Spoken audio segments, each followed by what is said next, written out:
तो हेलो बच्चों, आज हम लोग एक नए चैप्टर के साथ में हैं और उस चैप्टर को क्लास 10th में हम लोग पढ़ेंगे।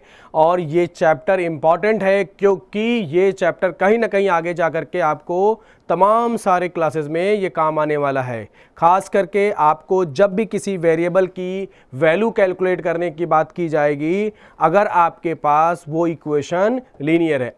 पिछले चैप्टर में हम लोगों ने पॉलिनोमियल्स की बात की थी और पॉलिनोमियल का कहीं ना कहीं एक टुकड़ा होता है जिसको हम लोग लीनियर इक्वेशन बोलते हैं। मैंने आपको एक बात और बताई थी कि अगर पॉलिनोमियल के हम लोग नेमिंग की बात करते हैं तो पॉलिनोमियल के नाम दो तरीके से लिखे जाते हैं, एक उसके डिग्री के अकॉर्डिंग और एक उसके अंदर कितने टर्म है उसके अकॉर्डिंग लिखा जाता है। तो अगर आपको याद होगा, डिग्री के अकॉर्डिंग जो नाम लिए जाते हैं वो होता है linear, quadratic, cubic and so on. तो यहां पे हम लोग जो चैप्टर पढ़ने जा रहे हैं, अगर आप देख रहे हो मैंने लिखा है पेयर ऑफ लीनियर इक्वेशन, तो सबसे पहले हमारा जो काम है वो ये है कि हम ये जाने कि पेयर ऑफ लीनियर इक्वेशन इस चैप्टर का नाम क्यों है।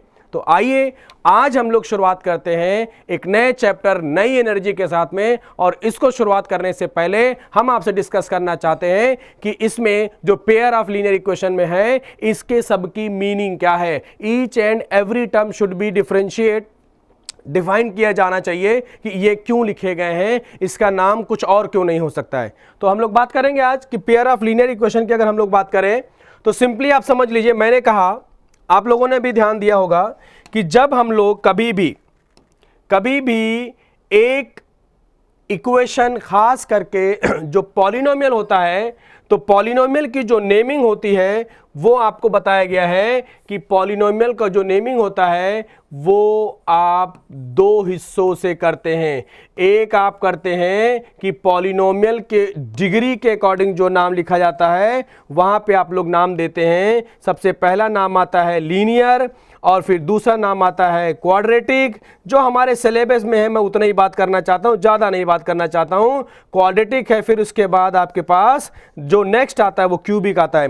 तो तीन ये हमको तो बहुत अच्छे से आने चाहिए। तो सिंपल सी बात है कि अगर डिग्री उसके ऊपर 1 हो गई तो उसका नाम लीनियर होता है, और अगर डिग्री 2 हो गई तो उसका नाम क्वाड्रेटिक होता है, और अगर डिग्री 3 हो गई तो उसका नाम क्यूबिक होता है। चलिए भाई आ जाइए, अब हम लोग समझेंगे कि इस चैप्टर का नाम pair of linear equation into variable क्यों है। तो पेयर ऑफ, मैं पूरा लिख रहा हूं और मैं पूरा एक्सप्लेन करना चाहता हूं कि ये क्या चीज। पेयर ऑफ लीनियर इक्वेशंस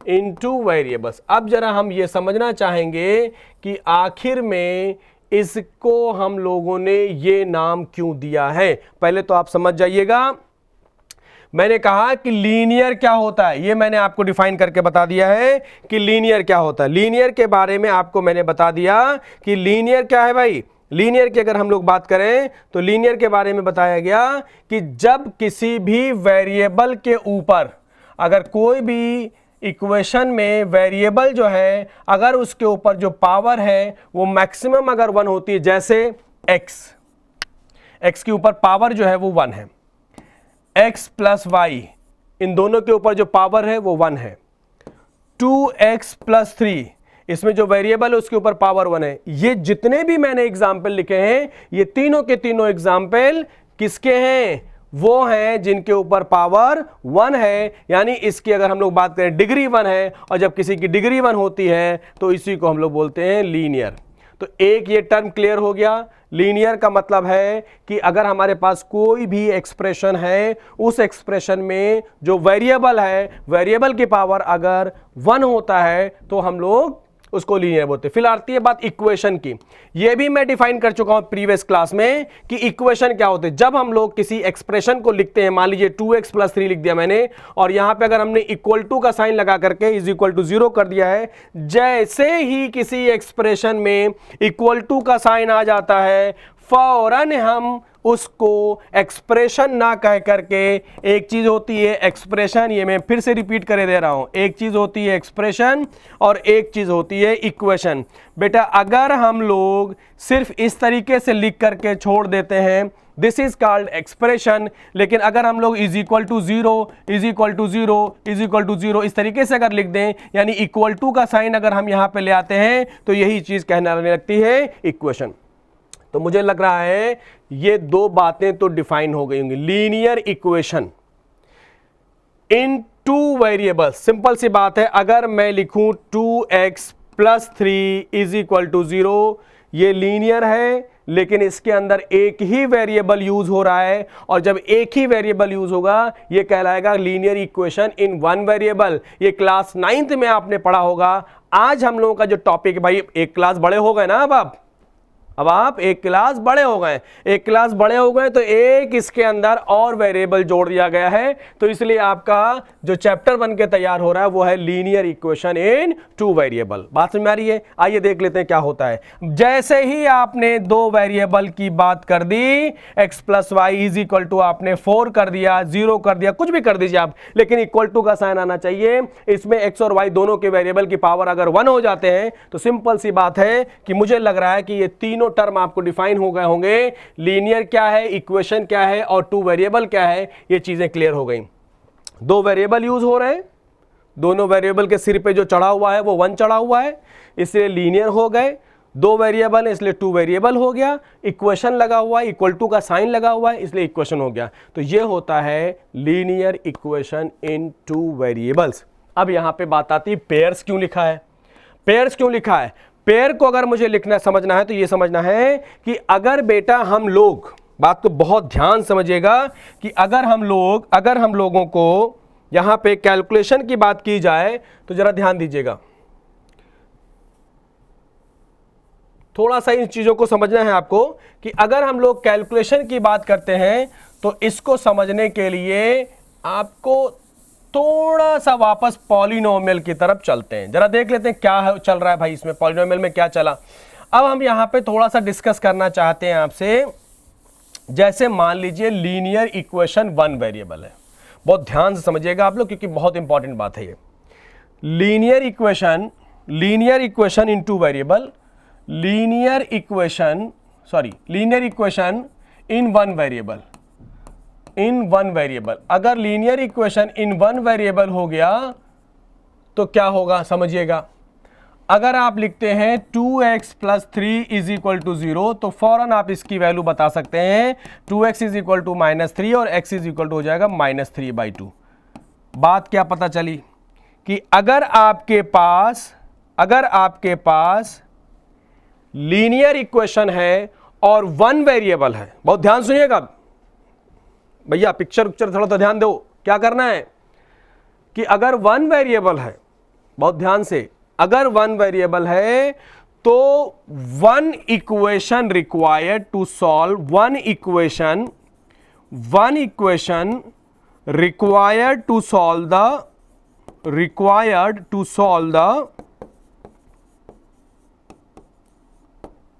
ठीक है रिजल्ट।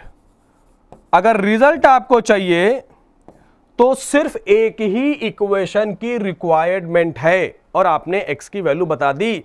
ये आप पढ़ के आए हैं पिछले क्लास में, अब आप लोग हो गए हैं बूढ़े, एक क्लास आपकी कहानी बढ़ चुकी, अब आप आ गए 10 और 10 में मैंने कहा कि 1 वेरिएबल तो आप समझ गए, जब क्लास 10 में आएंगे तो आप पढ़ रहे हो 2 वेरिएबल। अब अगर हम लोग 2 वेरिएबल की बात करें, बहुत ध्यान समझिएगा, 2 वेरिएबल की बात करें तो ये हो गया बेटा x + y is equal to 3।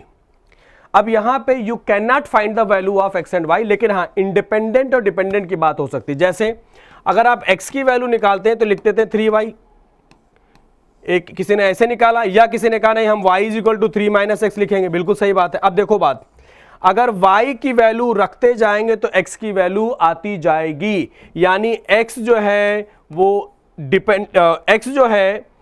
Dependent है, किस पे, y पे, और ये हो गई इंडिपेंडेंट। सिमिलरली अगर हम इधर आ जाते हैं तो इधर वाले केस में आपको समझना होगा कि यहाँ पे देखिए ये x की वैल्यू इंडिपेंडेंट है और यहाँ पे ये y की वैल्यू डिपेंडेंट है। तो यहाँ क्या हम लोग x और y की वैल्यू निकालने के लिए हमें कितने इक्वेशन की जरूरत पड़ेगी? एक इक्वेशन से you can not find the value of x and y, so you have to required minimum 2 equation to find the value of x and y।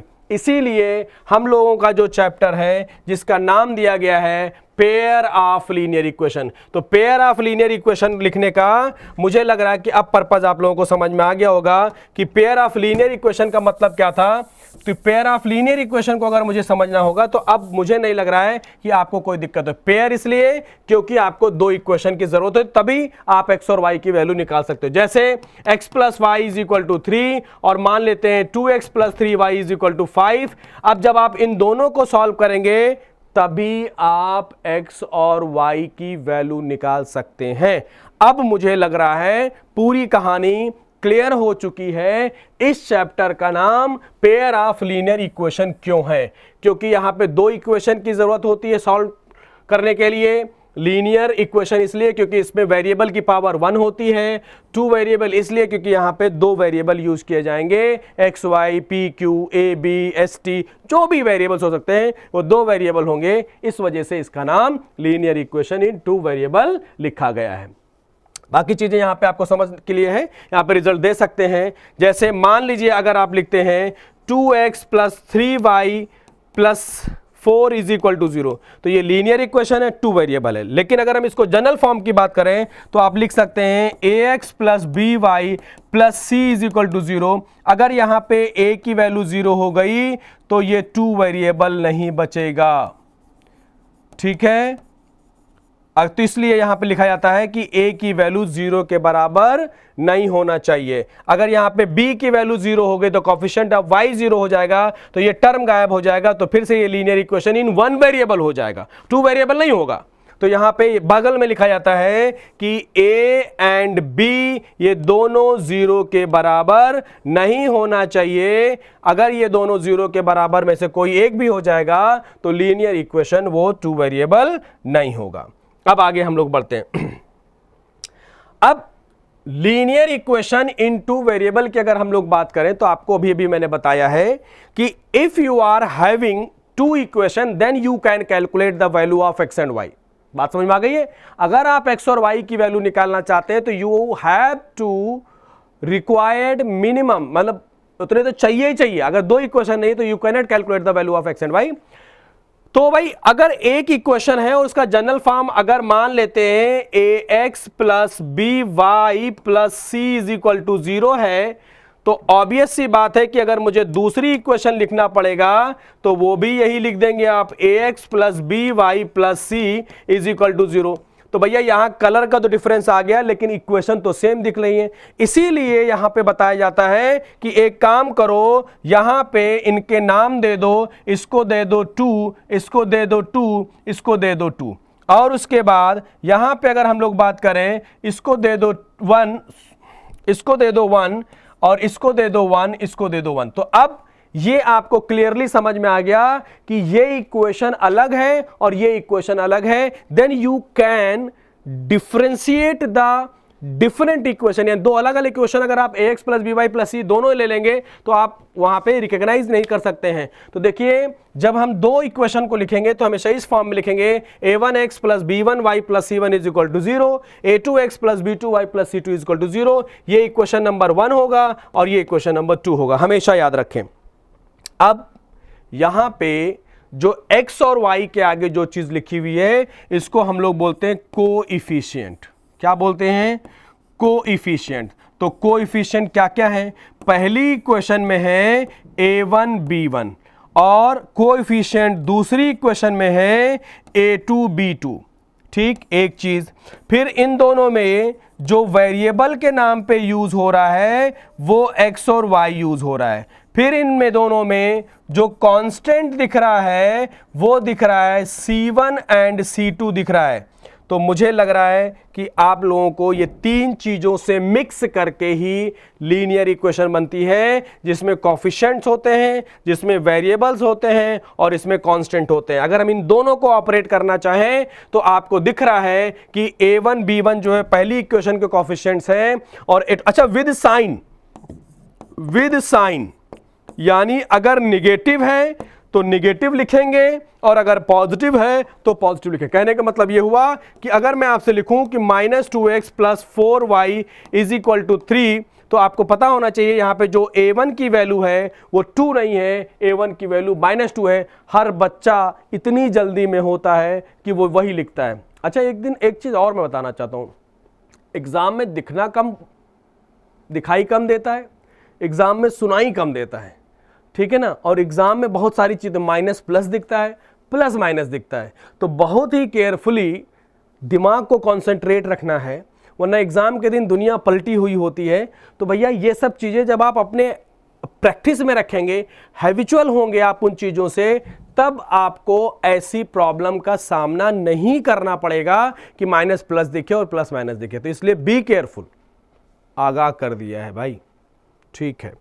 तो मुझे लग रहा है कि लीनियर इक्वेशन क्या है वो बिल्कुल क्लियर हो गया है और किन किन चीजों से मिलकर के बनता है।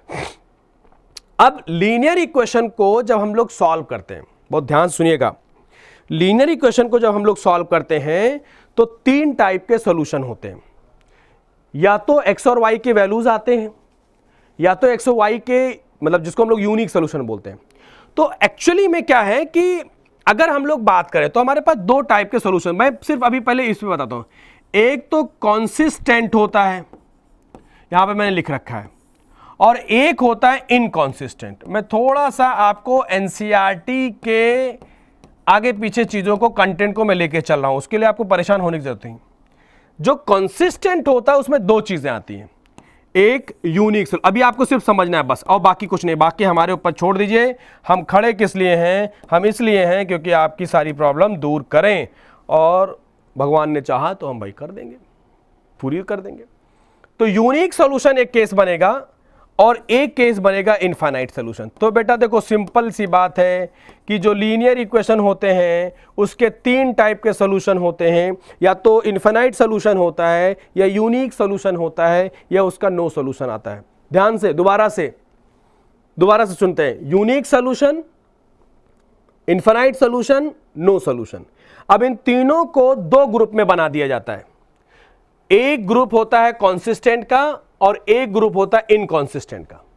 तो कॉन्सिस्टेंट में यूनिक सॉल्यूशन और इनफाइनाइट सॉल्यूशन आता है, और इनकॉन्सिस्टेंट में नो सॉल्यूशन आता है। अब ये क्या बला है भाई, यूनिक सॉल्यूशन, नो सॉल्यूशन, ये क्या चीज है, इसको जरा हम लोग समझेंगे अलग से, ठीक है। तो पहली चीज आप यहां पे समझ लीजिए कि कॉन्सिस्टेंट पेयर और अब लीनियर इक्वेशन यहां पे आपको बता दिया है, इनकॉन्सिस्टेंट ये भी आपको बता दिया गया है कि आपको समझना है कि हैज नो सॉल्यूशन, और यहां पे दे रखा है कि एटलीस्ट वन सॉल्यूशन, यानी एक सॉल्यूशन हो या ढेर सारे हो। ढेर सारे का मतलब इनफाइनाइट सॉल्यूशन हो। तो यूनिक सॉल्यूशन और इनफाइनाइट सॉल्यूशन आता है कॉन्सिस्टेंट की कैटेगरी में, और ये आता है इनकॉन्सिस्टेंट की कैटेगरी में, ठीक है। अब थोड़ा सा हम यहां पे डिस्कस करना चाहते हैं। अगर हम लोग बात करें तो लीनियर इक्वेशन का जो सॉल्यूशन होता है वो भैया दो कैटेगरी में होता है।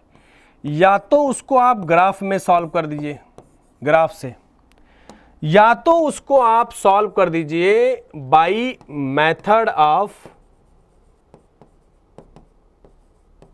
अलजेब्रा। अलजेब्रा के मेथड्स हैं, कौन कौन से हैं? ग्राफिकल मेथड तो आपको क्लियर है, ठीक है। इसमें तीन होते हैं, जिसमें से एक आपके बोर्ड वालों ने बड़ा काम किया है, बच्चों को रिलैक्स करते करते ऐसा कर दिए कि सिलेबस ही गायब कर दिए। रियल नंबर, पॉलिनोमियल के दो दो पन्ने के एक्सरसाइज बना दी गई हैं, तो थोड़ा सा ध्यान रखिए, उतने से काम चलने वाला नहीं है। बात समझ में आ रही है? आगे आ जाइए। हमें पढ़ना है इसमें, एक तो पढ़ना है एलिमिनेशन मेथड, एलिमिनेशन मेथड, फिर हमको पढ़ना है सब्स्टिट्यूशन मेथड, फिर हमको पढ़ना है क्रॉस मल्टीप्लिकेशन मेथड।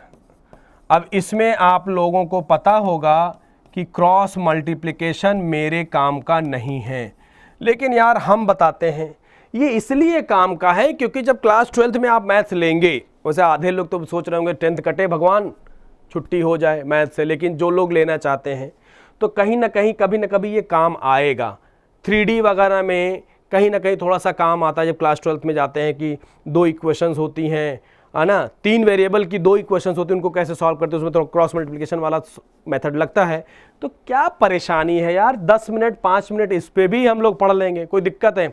नॉलेज बदहजमी नहीं करेगी, नॉलेज बदहजमी नहीं करती है, ज़्यादा खाना खाने से बदहजमी होती भाई, नॉलेज तो सीख जाओगे, क्या परेशानी है? तो हमारे पास 3 मेथड होते हैं जो कि अलजेब्राइक मेथड हो गए। तो 3 मेथड हो गए, कौन कौन से? एलिमिनेशन, सब्स्टिट्यूशन, क्रॉस मल्टीप्लिकेशन, और ग्राफ मेथड जो होता है वो ग्राफिकल, ये कंडीशन आ गई। अब हम लोग जरा एक चीज और पढ़ लेंगे। अगर हम लोग एक एक से शुरुआत करते हैं ग्राफ से, अगर हम लोग पहला मेथड शुरू करते हैं ग्राफ, तो ग्राफ अगर बनाओगे तो 2 लाइनों के बीच में क्या रिलेशन हो सकता है? या तो लाइन इंटरसेक्ट कर जाएंगी, ठीक, एक केस, ठीक है ना, या तो लाइन ओवरलैप, भाई इसमें बना पाना थोड़ा मुश्किल है लेकिन आप कर लीजिएगा, या तो लाइन ओवरलैप, अरे बना लिया मैंने भाई, बहुत बढ़िया काम, वेरी गुड। देखो हिम्मत अगर हारोगे तो यार गड़बड़ हो जाएगी, देखो मैंने बना डाला, तो ओवरलैपिंग हो गई। अच्छा, उसके बाद या तो लाइन पैरेलल हो जाती हैं। अब ये भी कहोगे स्केल सर कैसे बनाएंगे, बना देता हूं मैं, कोशिश करता हूं, चलो ये है नहीं वैसे पैरेलल, लेकिन फिर भी। Now there is a 3 cases, case number A, case number B and case number C. अब थोड़ा सा आपको समझना होगा, बहुत हिम्मत से काम लेना होगा, बहुत सीधी सी बात है। 2 लाइन है, ग्राफ पे आपने बना दिया, इन दोनों का इंटरसेक्शन आ गया, और ये हो गई x की वैल्यू और ये हो गई y की वैल्यू। ये जो पॉइंट है वो इतना यूनिक है। यूनिक सॉल्यूशन क्यों बोलते हैं? क्योंकि ये पॉइंट इतना यूनिक है कि यही इकलौता पॉइंट होगा इन दोनों लाइन में जो दोनों लाइन को सेटिस्फाई करेगा भाई, इसीलिए इसका नाम है यूनिक सॉल्यूशन। क्या? जब लाइन इंटरसेक्ट करते हैं तो उसको हम लोग बोलते हैं यूनिक सॉल्यूशन, ठीक। जब 2 लाइन ओवरलैप कर जाएंगे तो जो x आएगा वही y आता जाएगा। कितने आएंगे? एक लाइन पे कितने नंबर होते हैं? इनफाइनाइट नंबर होते हैं, तो कितने x हो गए? इनफाइनाइट x हो गए। अगर x इनफाइनाइट हो गए भाई तो y भी तो इनफाइनाइट हो गए, तो इसलिए इसको हम लोग बोलते हैं इनफाइनाइट सॉल्यूशन, इसलिए हम लोग उसको बोलते हैं इनफाइनाइट सॉल्यूशन। बोलिए, अब उसके बाद आगे बढ़िए, ये 2 लाइन आ गई, ये लाइन इंटरसेक्ट नहीं, मिले ही नहीं, प्यार नहीं हुआ इन दोनों में, ये दोनों मिले ही नहीं कहीं। अब जब मिले ही नहीं कि तो वो अपने रास्ते भैया, वो अपने रास्ते पैरेलल चल रहे हैं, तो सॉल्यूशन आएगा ही नहीं, तो भैया नो सॉल्यूशन का केस हो गया। तो सिंपल सी बात है, ये 3 केस आपको पढ़ने हैं और समझने हैं कि इनफाइनाइट सॉल्यूशन कब होगा, ठीक है, यूनिक सॉल्यूशन कब होगा और नो सॉल्यूशन कब होगा। ये बात आपको समझ में आने जानी चाहिए, दिमाग में बैठ जाना चाहिए कि हमको कैसे काम करना है। बहुत ध्यान से समझिएगा, यूनिक सॉल्यूशन के लिए लाइन इंटरसेक्ट करेगी और इनफाइनाइट सॉल्यूशन के लिए लाइन जो है वो पैरेलल हो, जो है लाइन ओवरलैप कर जाएगी, और नो सॉल्यूशन के लिए लाइन जो है वो पैरेलल हो जाएंगी। तो ये छोटी सी बात है, ये 2 लाइंस के बीच में क्या आपसी रिलेशंस होगा वो आपको दर्शाता है, ठीक है। यहां पे लिख दिया गया है। अब देखिए क्या लिखा, इन्होंने लिखा कि अगर लाइन इंटरसेक्ट करती है तो वो यूनिक सॉल्यूशन रखेगा, और अगर 2 लाइन मेरे पास है a1x प्लस b1y और plus c1 is equal to 0, और एक लाइन है a2x plus b2y plus c2 is equal to 0, अगर इन दोनों लाइंस के बीच में, ध्यान से, अगर इन दोनों लाइंस के बीच में इनके जो कोफिशिएंट्स हैं उनका बहुत ध्यान से सुनिएगा, अभी मैं अलग से लिख दूंगा, a1 upon a2 not equal to b1 upon b2 अगर आ जाता है, नॉट इक्वल टू b1 अपान अगर b2 आ जाता है, तो इस टाइप के रिलेशन में जब हम लाइन ड्रॉ करेंगे तो वो दोनों लाइन इंटरसेक्ट कर जाएंगी। समझो, मैंने कहा 2 लाइन इंटरसेक्ट कर सकती हैं, 2 लाइन ओवरलैप कर सकती हैं, 2 लाइन पैरेलल हो सकती हैं। तो अगर 2 लाइन इंटरसेक्ट कर रही हैं तो यूनिक सॉल्यूशन बनेगा। और अगर आप ग्राफ बनाने से पहले ही पता करना चाहते हैं कि आपके लाइंस के बीच में क्या रिलेशन होगा, कि वो इंटरसेक्ट कर रही हैं, कि वो पैरेलल है, कि वो ओवरलैपिंग है, तो बहुत सिंपल सी बात है, if there is a relation that is a1/a2 is not equal to b1/b2, if the relation ये कंडीशन सेटिस्फाई करेगा, इसका मतलब है ये जो लाइंस बनने वाली हैं ये लाइन कैसे बनेंगी, ये लाइन इंटरसेक्टिंग लाइन होंगी। दूसरा, अगर लाइन पैरेलल हो गई, फिर से समझिएगा, अभी मैं आपको एक पेज पे तीनों एक साथ लिख दूंगा। लाइन अगर पैरेलल हो गई, सॉरी, अगर लाइन यहां पे, एक सेकेंड, अगर लाइन यहां पे वो उसका आ रहा है, अगर लाइन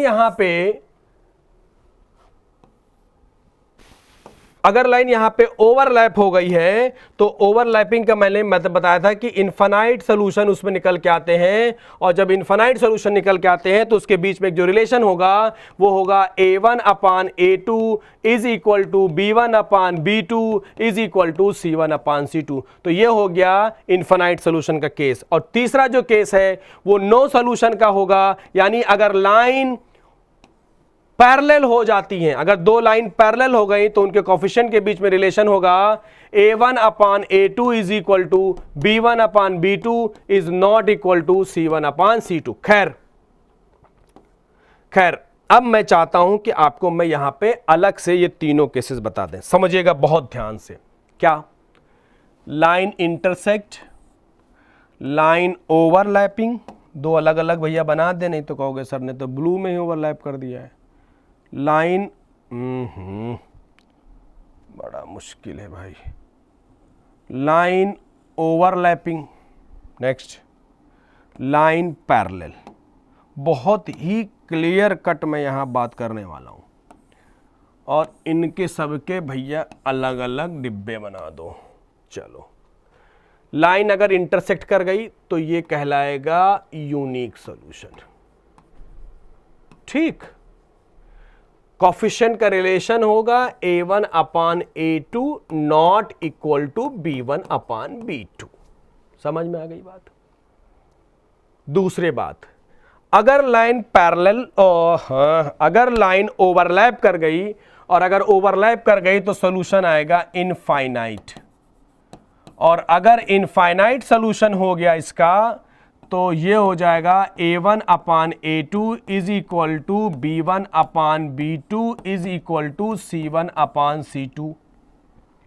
ठीक, आखिरी केस, अगर लाइन पैरेलल हो गई इसका मतलब ये हो गया नो सॉल्यूशन, इसमें आपको सॉल्यूशन नहीं मिलेगा। और भैया ऐसा है, जब 2 लोग मिलेंगे नहीं तो कैसे काम बनेगा?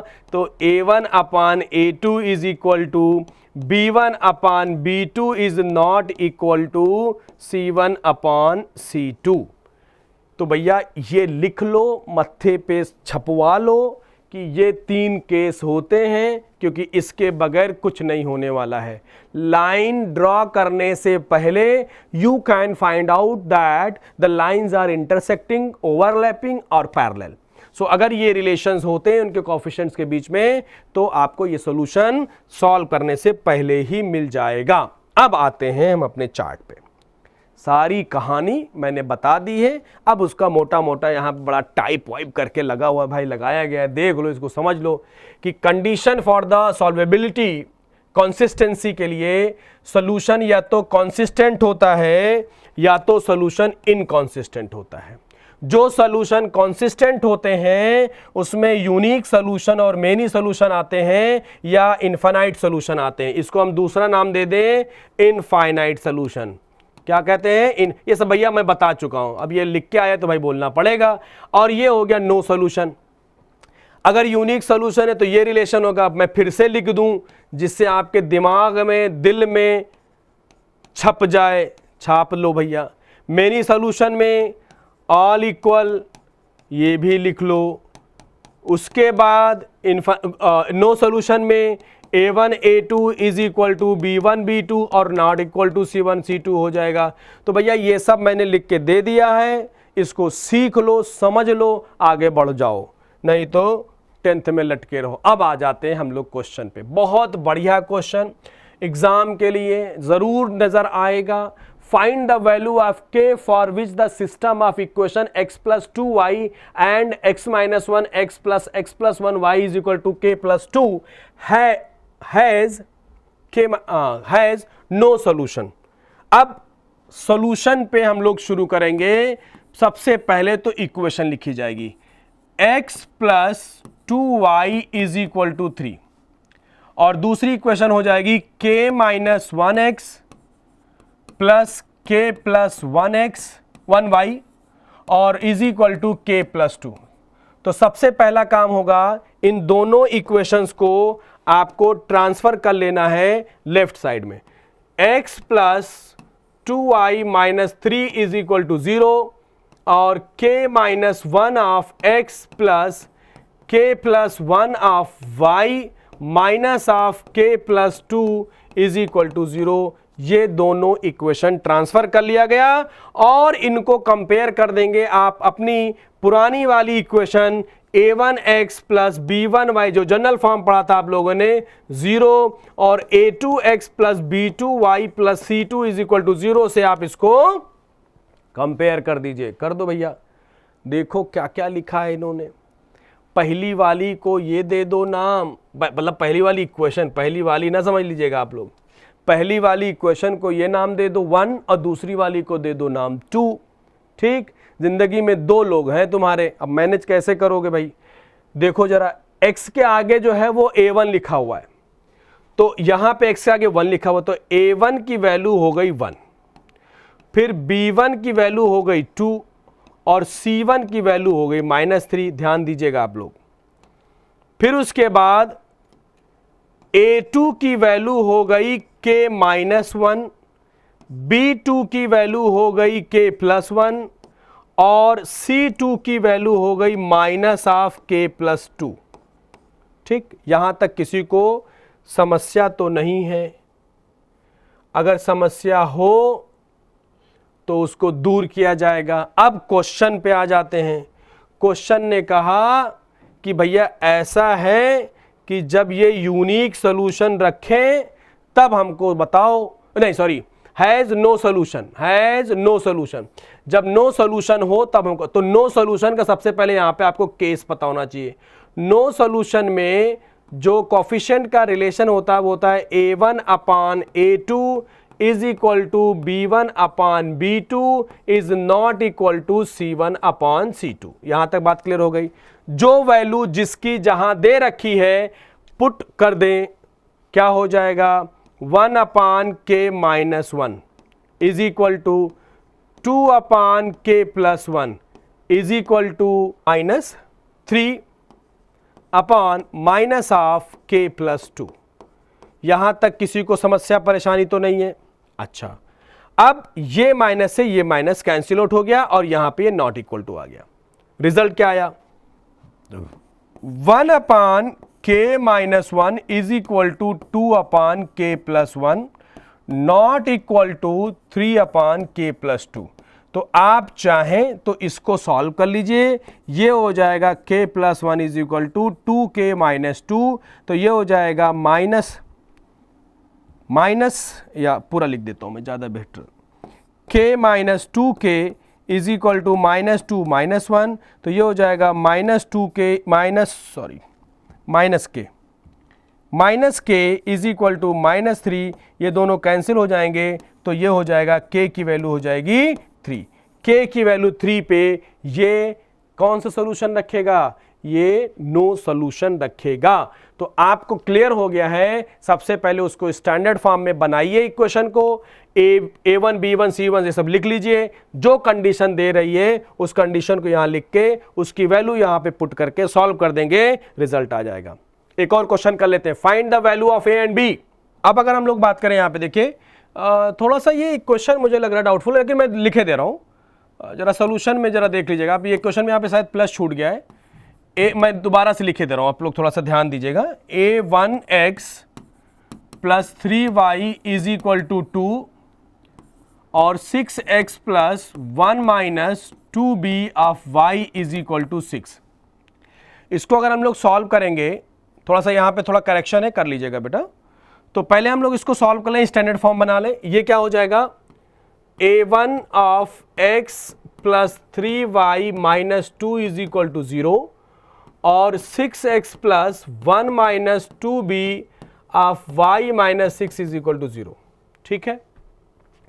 अब इनफाइनाइट नंबर ऑफ सॉल्यूशंस की अगर हम लोग बात करें तो आपको पता है कि यहां पे इनफाइनाइट अगर सॉल्यूशन की बात होगी तो वो लिखा जाएगा a1 upon a2 is equal to b1 upon b2, b1 upon b2 और is equal to c1 upon c2। ये किसके लिए होता है, ये इनफाइनाइट सॉल्यूशन के लिए होता है। ठीक है भाई। अब इनफाइनाइट सॉल्यूशन को अगर मुझे सॉल्व करना है तो इसकी वैल्यूज इसमें रख दें, लेकिन पता तो कर लें क्या क्या है। तो a1 की वैल्यू है a माइनस 1, b1 की वैल्यू है 3, c1 की वैल्यू है -2, a2 की वैल्यू है 6, b2 की वैल्यू है 1 माइनस 2b और c2 की वैल्यू है -6। सब उठाइए, इसमें उठा करके रख दीजिए। देखो जरा क्या हो जाएगा, देखो भाई क्या होगा। ये हो जाएगा a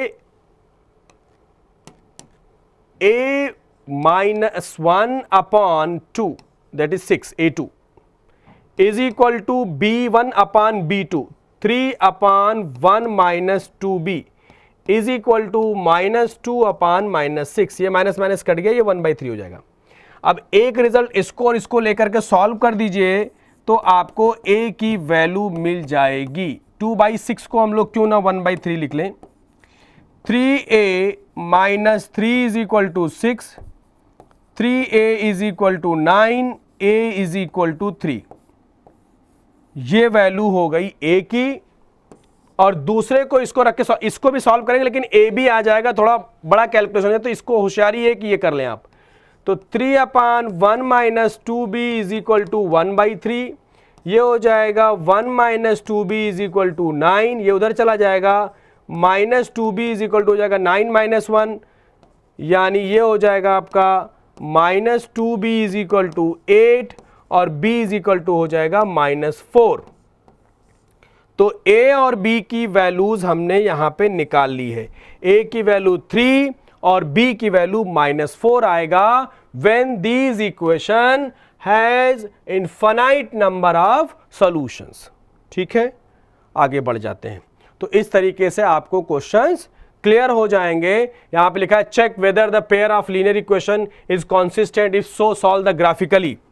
तो ग्राफिकली सॉल्व करने के लिए थोड़ा सा आपको मैं बता दे रहा हूं यहां पे मेथड्स कैसे सॉल्व करते हैं। सबसे पहले तो यहां पे आपको क्या करना है कि इक्वेशन लिख देना है। देखिएगा ध्यान से, ये हो जाएगा x plus 3y minus 6 is equal to 0। दूसरी इक्वेशन हो जाएगी 2x minus 3y minus 12 is equal to 0। यहां पे a1 की वैल्यू है 1, a2 की वैल्यू है 2, b1 की वैल्यू है 3, b2 की वैल्यू है -3, c1 की वैल्यू है -6, c2 की वैल्यू है -12।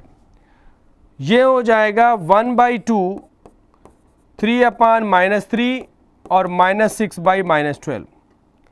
ये दोनों कैंसिल हो जाएंगे, ये माइनस से माइनस ये भी कैंसिल हो जाएगा। ये आएगा 1/2 is equal to 1 upon -1 is equal to 1/2। तो अगर आप ध्यान दें a1 upon a2 is not equal to b1 upon b2 का केस आ रहा है। तो अगर a1 अपॉन a2 है और not equal to b1 upon b2 आ रहा है तो आप जानते हैं ये यूनिक सॉल्यूशन रखता है, और जब यूनिक सॉल्यूशन रखता है तो ये कॉन्सिस्टेंट होता है। यहां तक किसी को कोई दिक्कत नहीं है। अब ये कंफर्म हो गया कि दिस इज कॉन्सिस्टेंट। अब कॉन्सिस्टेंट है तो इसको सॉल्व करना है ग्राफिकली। मैंने आपको बताया देयर इज 4 मेथड, एक होता है ग्राफिकल मेथड और एक में होते 3 मेथड, एलिमिनेशन, सब्स्टिट्यूशन और क्रॉस मल्टीप्लिकेशन। तो ग्राफिकल सॉल्व कैसे करना है आप लोग क्लास 9 में थोड़ा बहुत तो सीख के आए होंगे लीनियर इक्वेशन में, और वही काम यहां पे करना। बट अब यहां पे क्या है कि एक ही ग्राफ में 2 लाइन बनेंगी और दोनों लाइन को सॉल्व करके जो इंटरसेक्शन पॉइंट होगा वही उसका यूनिक सोल्यूशन बन जाएगा, क्योंकि यहां पे जो सोल्यूशन आने वाला है वो यूनिक सोल्यूशन आने वाला है, यानी 100% लाइन जो है वो इंटरसेक्ट करने वाली है, क्योंकि हमने एक कंडीशन निकाल ली है, that is a1/a2 is not equal to b1/b2। तो जरा हम लोग इसको ग्राफिकल सॉल्व करते हैं, जरा देख लीजिएगा कैसे सॉल्व करते हैं। x + 3y - 6 is equal to 0, और दूसरा है 2x - 3y - 12 is equal to 0। 2x - 3y - 12 is equal to 0। ठीक है, सबसे पहला काम इन दोनों को आप नाम दे देंगे 1 और 2। ठीक, पहली इक्वेशन को उठाइए और इसको सॉल्व कर लीजिए x के फॉर्म में या y के फॉर्म में। वैसे y के फॉर्म में लोग मानते हैं, लेकिन x में भी आप कर सकते हैं। 6 हो जाएगा, ये -3 हो जाएगा, इसलिए हमने किया क्योंकि फ्रैक्शन नहीं बनेगा इस कंडीशन पे। यहां पे आप मिनिमम 3 पॉइंट निकाल सकते हैं, वैसे 2 से तो काम चल ही जाता है, लेकिन 3 निकाल लीजिए, थोड़ा सा लाइन सही बनेगी। एक्स वाई क्या क्या लिखेंगे, y की वैल्यू जैसे ही आप यहां पे 1 लेंगे फौरन x की वैल्यू 6 - 3 हो जाएगा, ये 3 हो जाएगा। y की वैल्यू जैसे ही आप 2 रखेंगे ये 6 - 6 0 हो जाएगा, और जैसे ही यहां पे x की इसकी वैल्यू अगर आप लोग यहां पे -2 लेंगे, या थोड़ा छोटा ले लेते हैं, -1 ले लेते हैं, तो ये हो जाएगा -3 इंटू -1 हो जाएगा +3, 6 + 3 हो जाएगा 9। थोड़ा बड़ा हो जाएगा लेकिन लिख सकते हैं हम लोग। इसका ग्राफ ड्रॉ कर दीजिए, एक एक काम खत्म करते चलिएगा। 3 यहां पे कोऑर्डिनेट लिख दीजिए, x कोऑर्डिनेट पहले लिखते हैं, ठीक है, उसके बाद 0,2, उसके बाद 9, -1, ठीक है। इनको रिप्रेजेंट कर दीजिए 3 एक्स एक्सिस पे, कहीं पे ले लेते हैं 1 2 3 4 5 6, 1 2 3 4 5 6 7, ये 9 तक जाएगा, हम लोग लेंगे नहीं। 3 4 5 6, 1 2 3 4 5 6 एंड सो ऑन। अब अगर हम लोग यहाँ पे बात करें, ये होगा 1, ये होगा 2, ये होगा 3, ये होगा 4, ये होगा 5, ये होगा 6, ठीक है। ये होगा x क्योंकि पॉजिटिव है, फिर ये होगा -1 -2 -3 -4 -5 और -6, ये होगा x डैश क्योंकि नेगेटिव है, ठीक। ये ऊपर जाएंगे हम लोग, पॉजिटिव y होता है 1 2 3 4 5 6, ये हो जाएगा y, और ये हो जाएगा y डैश -1 -2 -3 -4 -5। नंबर ले लीजिए, x की वैल्यू 3, y की वैल्यू 1, ये 3 है, ये 1 है, ये पॉइंट आ गया। x की वैल्यू 0, y की वैल्यू 2, ये पॉइंट आ गया। अब x की वैल्यू 9, y की वैल्यू -1, ये कहीं पे यहां पे पॉइंट आ गया। इन सबको जाती हुई एक लाइन आपको ड्रॉ कर देनी। देख लीजिए भाई, ये सीधी लाइन तो बनेगी नहीं क्योंकि ये हम उसमें बना रहे, तो ये एक लाइन ड्रॉ कर दीजिए। सिमिलरली दूसरी वाली इक्वेशन को भी आप लोग सॉल्व कर लीजिएगा। ये हो जाएगा आपका, चाहे y ले चाहे x ले, अब यहां पे मैं y ले रहा हूं, ये हो जाएगा 12 - 2x, और ये हो जाएगा y = 2x - 12/3। मैंने क्या किया है, माइनस से थ्रो आउट पहले बाहर कर दिया है, और y अब यहां पे x की एक ऐसी वैल्यू रखिए कि वो 3 से डिवाइड, x की वैल्यू जैसे ही आप यहां पे 0 रखेंगे, यहां की टेबल अब आप देख लीजिए, ये हो जाएगा आपके पास x, ये हो जाएगा y। यहां पे x की वैल्यू जैसे ही आप 0 रखेंगे, y की वैल्यू -12 आएगा, और ये हो जाएगा -4, 1, ठीक है। दूसरा, अगर हम लोग यहां पे x की वैल्यू 3 ले लें तो कितना हो जाएगा, ये 6 -12 हो जाएगा, -6 डिवाइडेड बाय 3 हो जाएगा, तो ये आ जाएगा आपका -2। 2 पॉइंट ले लीजिए, इन दोनों पॉइंट से भी एक लाइन ड्रॉ कर दीजिए। क्या क्या बनेगा, 0, -4 और एक आ जाएगा 3, -2। 0, -4, 0, -4 यहां पे कहीं पे होगा और 3, -2, 3 यहां पे, -2 कहीं पे यहां पे होगा। यहां से एक लाइन जाती हुई ड्रॉ हो जाएगी और जो इन दोनों का जो भी इंटरसेक्शन पॉइंट है, भाई मुझे क्लियर नहीं क्योंकि ये लाइन मैं ड्रॉ नहीं कर पा रहा हूं उस पर, ठीक है। तो ये जो इंटरसेक्शन पॉइंट आएगा x और y की जो भी वैल्यूज आएंगी वो आप यहां पे रख करके चेक कर लेंगे कि दोनों इक्वेशन को सेटिस्फाई कर रहा है कि नहीं कर रहा है। अगर सेटिस्फाई कर रहा है तो वही इसका सॉल्यूशन हो जाएगा, ठीक है ना। अब यहां पे कुछ क्वेश्चंस होंगे, आपको हम लोग क्या करते हैं कि एक क्वेश्चन लेते हैं और इन तीनों मेथड से इसको हम लोग सॉल्व करेंगे और समझेंगे कि आखिर क्या है और इसके बारे में क्या करेंगे, ठीक है ना। अब हम लोग आते हैं, ग्राफिकल का एक मैंने काम कर दिया है और एलिमिनेशन मेथड को हम लोग पढ़ेंगे। थोड़ा सा यहाँ पे समझना है आपको, एक ही क्वेश्चन मैं लेने वाला हूं और उनको तीनों मेथड से सॉल्व कर दूंगा जिससे आपको समझ में आ जाए कि कैसे क्या करते हैं। एलिमिनेशन मेथड में करते हैं तो सबसे पहले लिखा हुआ है 2x + y = 7, एक। दूसरी इक्वेशन है 4x - 3y और = -1। अब अगर आप ध्यान दें तो एलिमिनेशन में हम लोग कॉफिशिएंट को इक्वल करते हैं। इसका कॉफिशिएंट है 4, इसका कॉफिशिएंट 2, तो अगर हम इस पूरी इक्वेशन को 2 से मल्टीप्लाई कर देंगे तो यहां पे x का कॉफिशिएंट बराबर हो जाएगा। तो एलिमिनेशन में हम लोग कॉफिशिएंट इक्वल करते हैं, तो 2 से हम लोग इसको मल्टीप्लाई करने जा रहे हैं। अब हम लोग देखेंगे कि हमारी इक्वेशन क्या बन जाएगी। पहली इक्वेशन आ गई, ये अगर इक्वेशन नंबर 1 है, ये इक्वेशन नंबर 2 है, तो पहली हो गई 4x + 2y = 14 और दूसरी जो है वो तो वही रहेगी, इसमें टेंशन लेने की जरूरत नहीं है। ये हो जाएगा माइनस, ये हो जाएगा प्लस, ये हो जाएगा प्लस, ये दोनों कैंसिल हो जाएंगे। ये हो जाएगा 5y = 15 और y की वैल्यू हो जाएगी 3। अब y की वैल्यू अगर 3 हो गई है तो किसी भी इक्वेशन में पुट कर दीजिए। पहली वाली इक्वेशन जो थी वो था 2x + y = 7, तो यहां पे 2x और y की वैल्यू यहां पे देखिए, y की वैल्यू हमने जो निकाली है वो 3 निकाली है, इसकी वैल्यू यहां पे 3 रख दीजिए और उसके बाद इसको सॉल्व कर लीजिए, = 7। 3 को उधर ट्रांसफर कर दीजिए, ये हो जाएगा आपके पास 2x = 4 और x = हो जाएगा 2। तो now the right solution is x = 2 and y = 3। ये कहलाता है elimination method. This is called elimination method. अब इसी क्वेश्चन को हम दूसरे मेथड से लगाएंगे और देखेंगे कि आंसर सही आ रहा है कि गलत आ रहा है। तो देखो भैया, इक्वेशन थी 2x + y = 7 और ये है 2x + 3 4x - 3y = -1।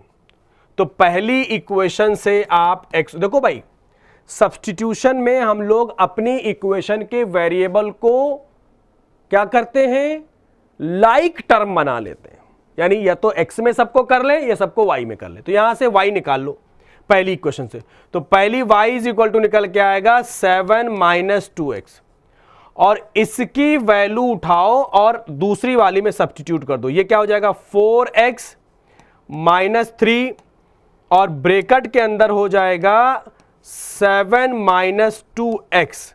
ये तो हो गई y की वैल्यू और = हो जाएगा -1। सॉल्व कर लें, 4x - 21 + 6x = -1। ये हो जाएगा आपका 10x और ये इधर चला जाएगा, ये हो जाएगा आपका 20 और x की वैल्यू जरा ध्यान दे दें, x की वैल्यू 2 आ गई। और अगर आप चेक करेंगे तो पुराने वाले आंसर में भी x की वैल्यू 2 ही आ रही थी। अब ये जो बॉक्स बना हुआ है इसकी वैल्यू इसमें पुट कर दें तो y की वैल्यू देखेंगे 5 आ जाएगा, 2 2 4 हो जाएगा, तो 7 - 4 में से अगर करेंगे तो 3 आ जाएगा, तो y की वैल्यू 3 आ गई और ये भी चेक हो गया। देखिए मेथड बदला है, ये एलिमिनेशन मेथड है, ये सब्स्टिट्यूशन मेथड है, ये मेथड बदला है और मेथड बदलने से आपके ऊपर आंसर के ऊपर कोई फर्क नहीं पड़ रहा है। तो जरा ध्यान दीजिएगा, अगला जो हमारे पास है वो है क्रॉस मल्टीप्लिकेशन। और क्रॉस मल्टीप्लिकेशन को अगर मुझे पढ़ना है तो जरा देखिए क्या करते हैं हम लोग। क्रॉस मल्टीप्लिकेशन के लिए यहां पे थोड़ा सा हम अलग जाएंगे और एक नया पेज लेंगे, उसके बाद हम आपसे डिस्कस करना चाहेंगे। तो मैंने बताया कि इक्वेशन होती है a1x b1y plus c1 is equal to 0, a2x b2y plus c2 is equal to 0। अब अगर हम लोग इसको सॉल्व करना चाहें क्रॉस मल्टीप्लिकेशन से, तो इसको पहले फार्मूला पता होना चाहिए। सबको इधर ट्रांसफर कर लीजिए। और हमारे टीचर ने भाई यही पढ़ाया था, उन्होंने कहा था b से शुरू करो। तो b कितने हैं? तो b1 b2 c1 c2, cyclic चलाते रहो, b के बाद c के बाद a, क्योंकि abc का साइकिल है, a1 a2, और जहां से शुरू करो वहीं बंद कर दो, b1 b2। फिर इन दोनों के बीच में x का कैलकुलेशन आएगा, वो हो जाएगा cross multiplication, b1 c2 minus b2 c1 is equal to, फिर इन दोनों के बीच में y का कैलकुलेशन आएगा, तो y अपान हो जाएगा c1 a2 minus a1 c2 is equal to, फिर इसमें तीसरा वाला हो जाएगा, अगर हम लोग बात करें इसमें, तो ये हो जाएगा 1 अपान, ये हो जाएगा a1 b2 minus a2 b1। अगर आप गौर करें तो ये हमने वो चीज निकाल के रख ली है जो हमको आंसर में चाहिए था। अब हम आते हैं अपनी इक्वेशन पे। इक्वेशन हमारी है 2x plus Y is equal to 7। लिख लेते हैं 2x plus Y is equal to 7 या माइनस 7 इज इक्वल टू 0। और दूसरी इक्वेशन है 4x minus 3y is equal to minus 1। तो 4x माइनस 3y, तो ये प्लस 1 इज इक्वल टू 0। सबको इधर ट्रांसफर कर लीजिए और यहां पे लिख लीजिए, यहां पे लिख लीजिए कि a1 b1 c1 क्या है। तो a1 की वैल्यू है 2, b1 की वैल्यू है 1, c1 की वैल्यू है -7, a2 की वैल्यू है 4, b2 की वैल्यू है -3 और c2 की वैल्यू है 1। अब इसमें उठाओ और सब रख दो और वही आंसर आना चाहिए, बस आ जाएगा। x अपान b1 1, c2 1 minus b2 minus 3, c1 -7। ये हो गई इसकी कहानी। ये हो जाएगा x अपान 1 -3 इंटू -7 21 प्लस साइन के साथ में और माइनस लगा है तो ये -21 is equal to x upon -20। खेल खत्म, सॉल्व कर दिया मैंने।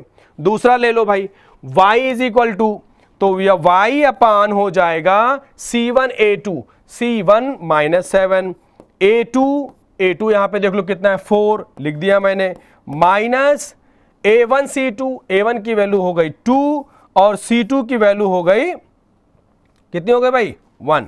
सॉल्व कर लीजिए तो y अपान हो जाएगा -28 -2 और y हो जाएगा -30। और द लास्ट वन ये हो जाएगा 1 अपान a1 b2, a1 ये हो गया 2 और b2 हो गया आपका -3 और माइनस a2 हो जाएगा आपका 4 और उसके बाद b1 हो जाएगा आपका 1। इसको भी सॉल्व कर लें, 1 अपान हो जाएगा -6 -4 और ये हो जाएगा 1 upon -10। Now all three are equal, all three are equal. देखो भैया जरा सॉल्व कर लो, काम हो जाएगा सेटल। क्या करना था, आपने निकाला x upon -20 is equal to y upon -30 is equal to 1 upon -10। इसको बराबर कर लो, x upon -20 is equal to, क्योंकि हमें आंसर चाहिए 1 अपान -10, तो ये हो जाएगा -10x इज इक्वल टू -20 और x इज इक्वल टू आ जाएगा 2। एक आंसर। दूसरा answer y upon -30 is equal to 1 upon -10, तो -10y इज इक्वल टू -30, ये दोनों कैंसिल हो जाएंगे और y की वैल्यू हो जाएगी 3। तो भैया देखो इस मेथड से भी वही आंसर आया जो मैंने आपको बताया। सो हमने क्या किया, आउट ऑफ सिलेबस वाला भी आपको भैया सिखा दिया है। ये आपकी जिम्मेदारी है कि इसको कैसे करेंगे। ध्यान रखना है माइनस प्लस के साइन का। तो उम्मीद है कि यहाँ तक की बातें क्लियर हो गई होंगी और उसके बाद हम लोग यहाँ पे जब क्वेश्चंस करेंगे तो आपको थोड़ा सा समझाएंगे। ठीक है, तो उसके बाद हम लोगों को देखना है कि हमारे पास कितने क्वेश्चन कैसे क्या होंगे। नेक्स्ट लेक्चर हम डालने वाले हैं जिसमें हम आपको वर्ड प्रॉब्लम और जिसके अंदर हम आपको कुछ और डिफरेंट टाइप के क्वेश्चंस के डिस्कशन की बात करेंगे और उसके बाद आगे हम लोग कंटिन्यू करेंगे। थैंक यू सो मच बच्चों।